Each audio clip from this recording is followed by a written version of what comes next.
គាត់ធ្វើនំប៉័ងបារាំងដៃជើងគាត់រហ័សណាស់ក្នុងមួយនាទីធ្វើបាននំប៉័ងមួយ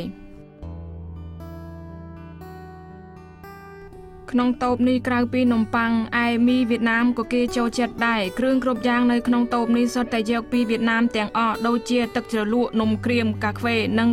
សូកូឡាជាដើមនេះជាសាច់ក្រកវៀតណាមមើលទៅអញ្ចឹងឯងតែអាំងទៅឆ្ងាញ់ណាស់ហើយនេះជាខ្ទិះដូងពេលយើងធ្វើបង្អែមឬធ្វើម្ហូបដាក់ខ្ទិះដូងទៅវាមានក្លិនឈ្ងុយឆ្ងាញ់ណាស់នាងឈ្មោះលាន់ពីសៀនជាជនជាតិវៀតណាមជាអ្នកនាំមកនៅប្រាក់ចំណូលយ៉ាងសំខាន់ក្នុងគ្រួសារ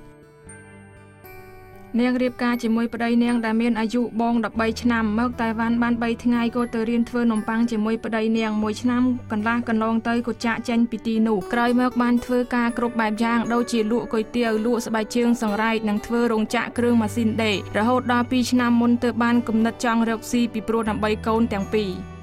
ធ្វើនំប៉័ងមួយរយៈក្រោយមកក៏ថាមិនល្អដែរតែខ្ញុំទៅមិនរួចកូនធំហើយខ្ញុំចង់បើកហាងលក់ដូច្នេះខ្ញុំពិភាក្សាជាមួយប្តីខ្ញុំថាចង់ចេញមកបើកហាងធ្វើនំប៉័ងលក់ខ្លួនឯងប្តីនាងថ្នាក់ធ្នមនាងខ្លួនក្រោកធ្វើនំប៉័ងតាំងពីម៉ោង2យប់ដើម្បីឲ្យភរិយាគេងយូរបន្តិចខ្ញុំធ្វើនំប៉័ងរួចជាមុនចុះភរិយាខ្ញុំប្រហែលម៉ោង4ទើបក្រោកនាងក្រោកឡើងធ្វើអ្វីនាងរៀបចំគ្រឿងផ្សំ